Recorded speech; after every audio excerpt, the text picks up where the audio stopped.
you're going to put in heat for free. Just do it.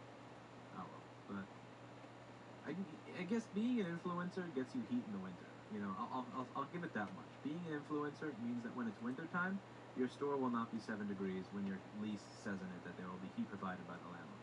You get that much. But anything else, no. Construction for exposure, says Robin Duckett. See, that would be cool, but that's... Yeah, that's... no. What's the difference between union and non-union? I imagine that union contractors collectively bargain for specific conditions to be met. And in New York City, to my knowledge, when you mention union contractors, you're thinking of your Chase, your Starbucks, your Whole Foods, your Dwayne Reeds, your chains.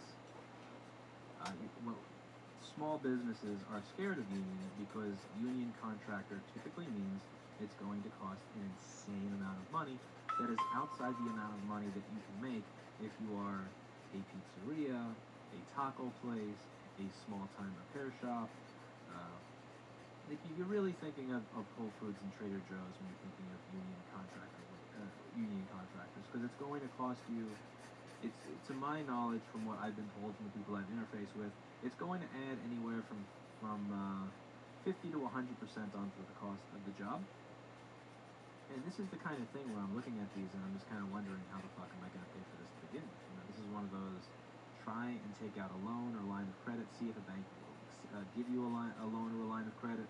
I already have gone for a loan at one financial institution. They kind of laughed it off. We're going to try a line of credit next, see how that goes.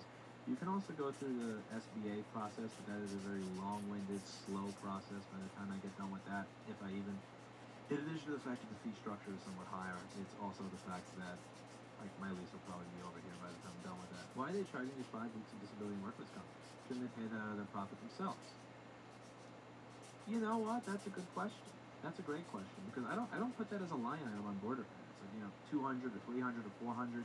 I pay for my, I pay workers' compensation insurance. I have liability insurance for the building that I'm in, and that is something that is rolled into my price. I don't really list it as a sub-item. Good point. That is a good point there. Why don't you buy the doctor's office? Why don't I buy a $1.7 million condo? Paul decided to go on vacation for the renovations. He chose perfect timing to go on his third vacation of the year. Paul is going to be... Paul has decided, based on my work, my hanging work here and everything, that I am pretty good at hanging things. I'm probably pretty good at construction as well. And he has deferred to my expertise when it comes to being in construction for him. When he comes back, there'll be a store. I'll design his office. I'll design his desk. It's going to be great. And now to Steve, to give his opinion on the contractor quote. Steve's over there in that room. I just brought the mic over since he didn't come over here. I mean, so right off the bat, I don't think that this was a terrible quote. Could have been much higher because, again, this is New York City. One thing that I did notice that was, I think, a bit too high was the carpentry. This thing was 64,450, so a bit too high for what's listed there anyway. I don't know, but you guys might have a different opinion. Let me just load up the video because I'm not even... So you get a video called Steve Haggles with Salespeople. What? Can we get a video series called Steve Haggles with Salespeople? Yeah, people really like that from the last one. Thank you. Let's see. That's the guy who sent them the drawing. It's empty. Yes, the chair's empty. I am here somewhere.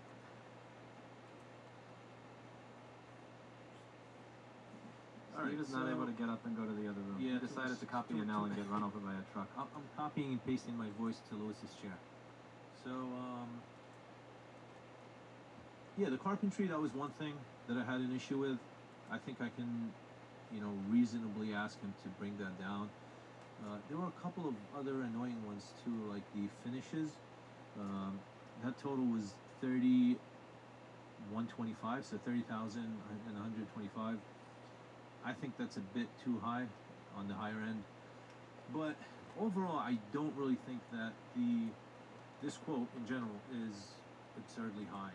I think for New York City, it's sort of like in between. It's not the lowest you'd get, and it's not the highest, because you guys have seen yesterday the highest that we've got, and the guy wanted 150K just for the front, which was what, 500, 600 square feet.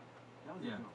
That was That was the biggest joke of the night, and I had to maintain, I guess, the professionalism.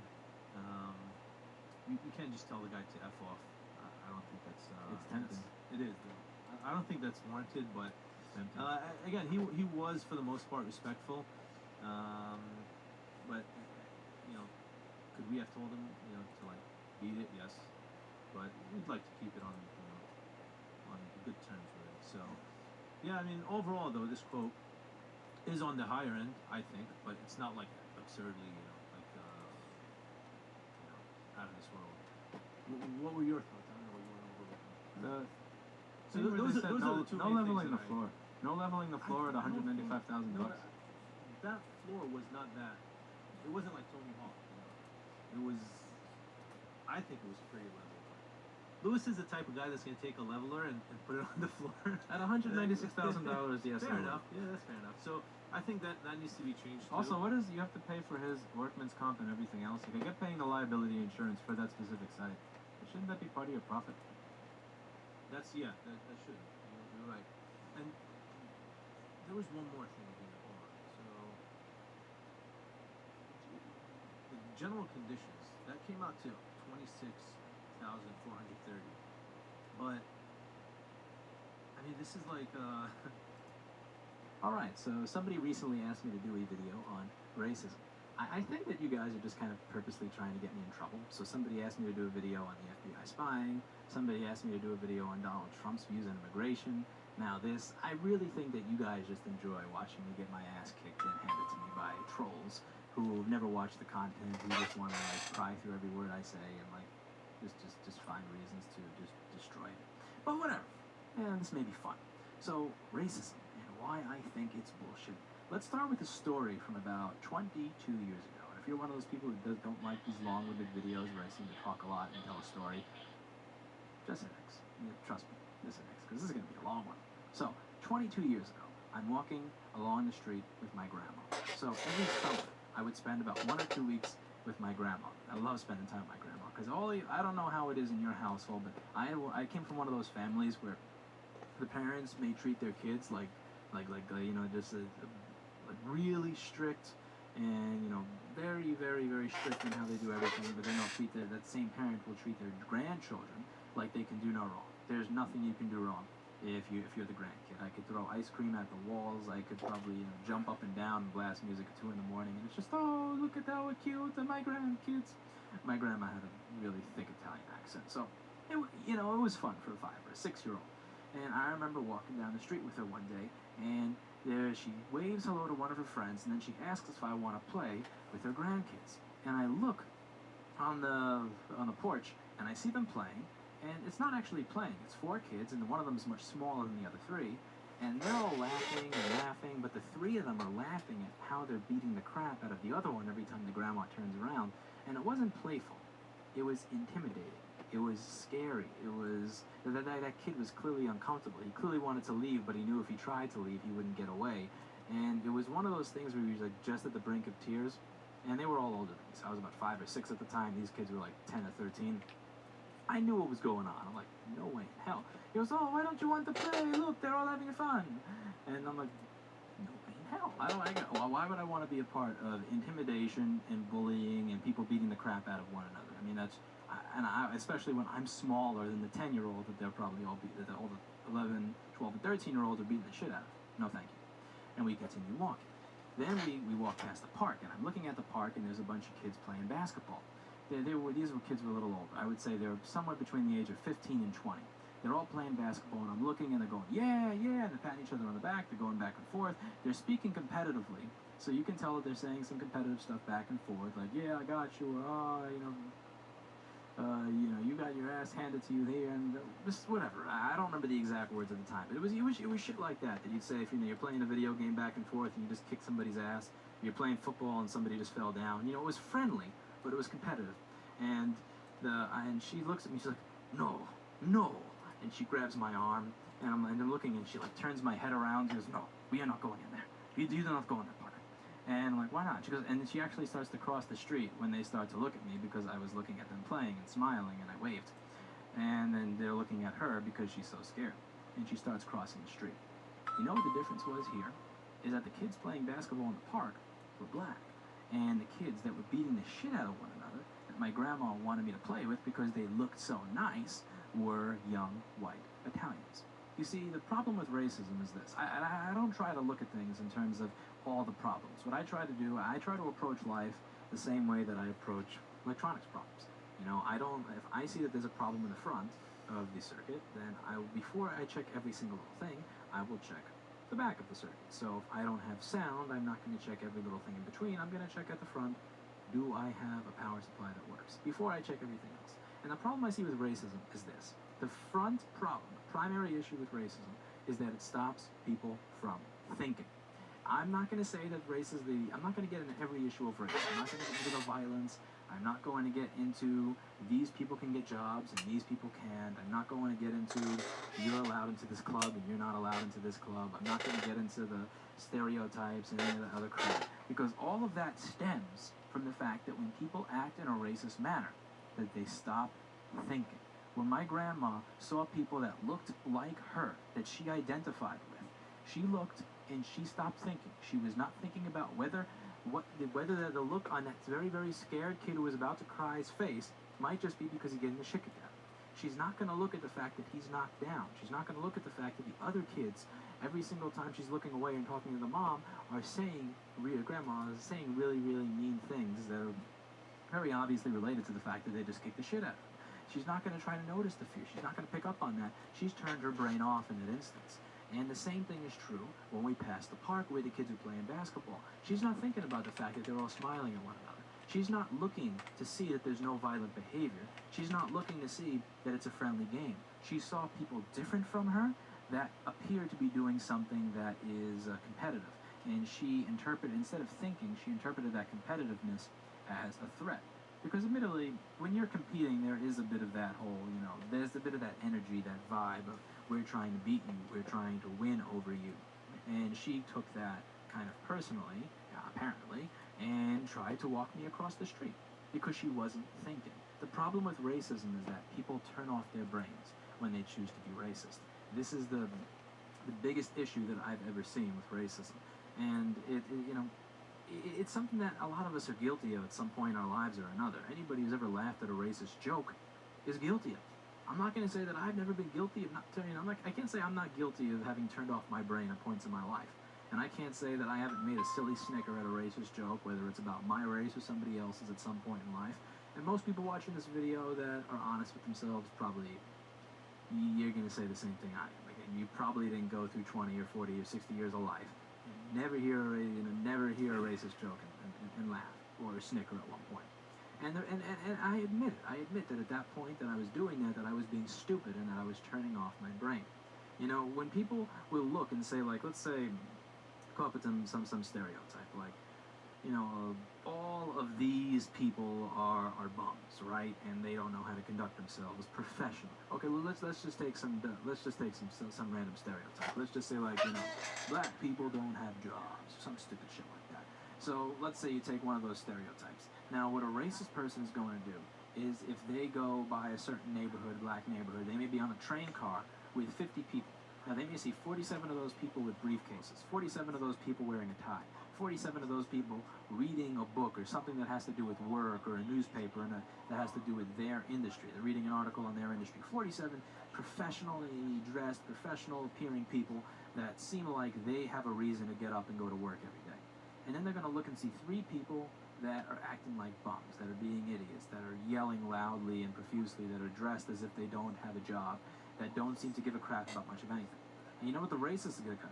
The racist is going to ignore the 47 people that do not fit the stereotype. The racist is going to look at the 3 people that do fit the stereotype and say, see, I'm right. And that's where this is really fucking stupid and really fucking dumb. And here's the thing. Here's the other thing with racism. So the first thing with racism is that you're going to turn off your brain. So you're going to ignore all of the information that proves your stereotype wrong, but you're going to allow the information in that proves your stereotype right. So now you're going to think that you're right. And now this is where it gets really bad. This is something that goes on with my neighborhood. So, you'll have racist people say things like, all black people leech off welfare. All black people do this. And admittedly, my neighborhood has, a lot of project housing in it. And my neighborhood was also, at least when I moved in, I moved in almost 10 years ago, it was predominantly black. So they'll say, look, see that? I'm right.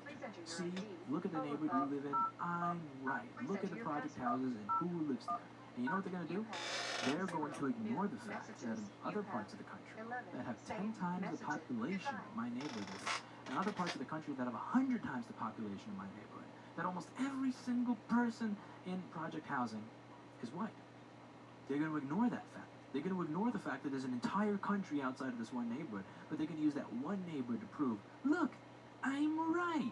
The problem with racism is that people always look to support their theory using whatever's in front of them while ignoring all the other information that's there. Because technically you're right. If you believe that the world is my specific zip code, yes, there are more black people than white people in project housing. But there's also more black people in general. That's the neighborhood. Of course, there's going to be more black people in project housing. There's also going to be more black people that graduated magna cum laude and went on to make 7-figure salaries than white people in that neighborhood because there's more black people in general. But you're ignoring that because that doesn't support your racist bullshit. And the issue here is that people just decide to turn off their brain. And here's the real shameful shit when it comes to turning off your brain. Here's the part that really fucking sucks, is that you start to project that out into the world. Is that you believe yourself. So now you're believing your own bullshit. And by the way, one of the most dangerous things you can do in the world is believe your own bullshit. The most dangerous shit that you can do is believe the crap that comes out of your mouth is correct. You should say the stuff that you say, but then I want you to think about it. I want you to think really hard about whether what you actually said is true before you just believe it because you said it. You're going to say a lot of stuff that's not true. So you believe what you said about it, right? So now you're going to start acting.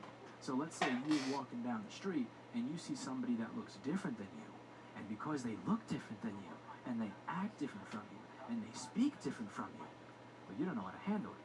So they walk by you, or you walk by them, and you do something like this. This is what happens with a lot of the hipsters that moved into my neighborhood, by the way, which I just laugh. It doesn't happen much anymore. Thankfully, people are starting to get their head out of their ass, but like about 10 years ago, this shit happened, and I would just laugh. They would walk down the street and do something like this. And they would just walk in their own direction after doing that whole, funny eyes shit. So if I'm looking at, let's say I'm looking at you and I don't know who you are. Because I don't know who you are, I may not, especially in New York City, I may not greet you with a hi, how are you, that you would get in a suburb. If I'm meeting you, regardless of the race that you are, regardless of the race that I am, in Brooklyn, or the Bronx, or anything, I'm probably not going to go. I'm not going to come up to you with a little tray of cookies. I'm going to look at you and wait to see how you respond to me, particularly if this is my homeland. It's the place that I've lived for 50 years that you just came into.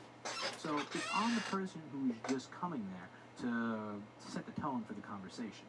So if you do something like this, if they look at you and you go, and you pretend they don't exist and keep walking, well, what the fuck do you expect you're going to get out of them?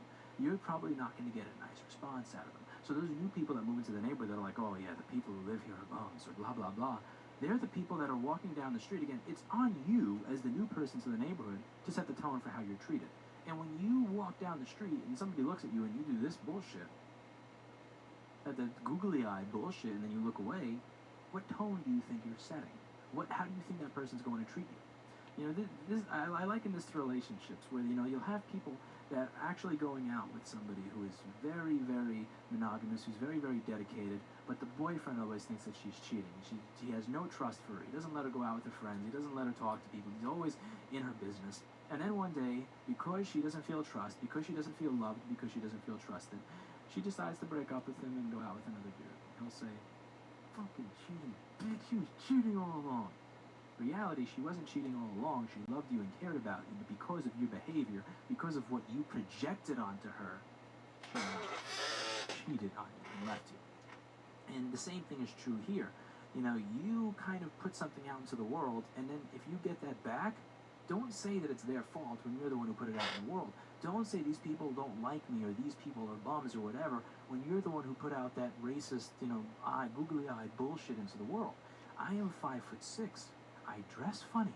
I had some dress shoes on and some shitty, cheap-ass Docker pants because I'm always, sometimes I have meetings that I have to go to, but I also do a lot of soldering in my office. And I don't feel like dropping lead that's at 900 degrees Fahrenheit onto $60 pants. So I looked kind of funny when I was coming home that day, and I was carrying my ThinkPad and the stupid little funny briefcase. I did not look like the average person who walked down my block. I looked cheap, like kind of like attempting to look professional while looking cheap, while being white and short.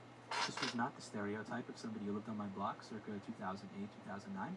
And I'm walking home, and there's a bunch of people talking on the stoop, and none of the people talking on the stoop look like me, and none of them act like me, and none of them speak like me. And they all looked at me for a second. And I looked back at them, and I said, "Hey, how's it going?" And I put my hand out to, I was holding something at the time, so I just went to doing like a bump, but not like a handshake, because I was holding my Lenovo, I was holding some stuff, and I had a drink. So I did this. You know what they did? They looked back at me and they said, "How are you?" And every single day for the last 7 or 8 fucking years, when I come down out of my apartment, they go, "How are you? How's it going?"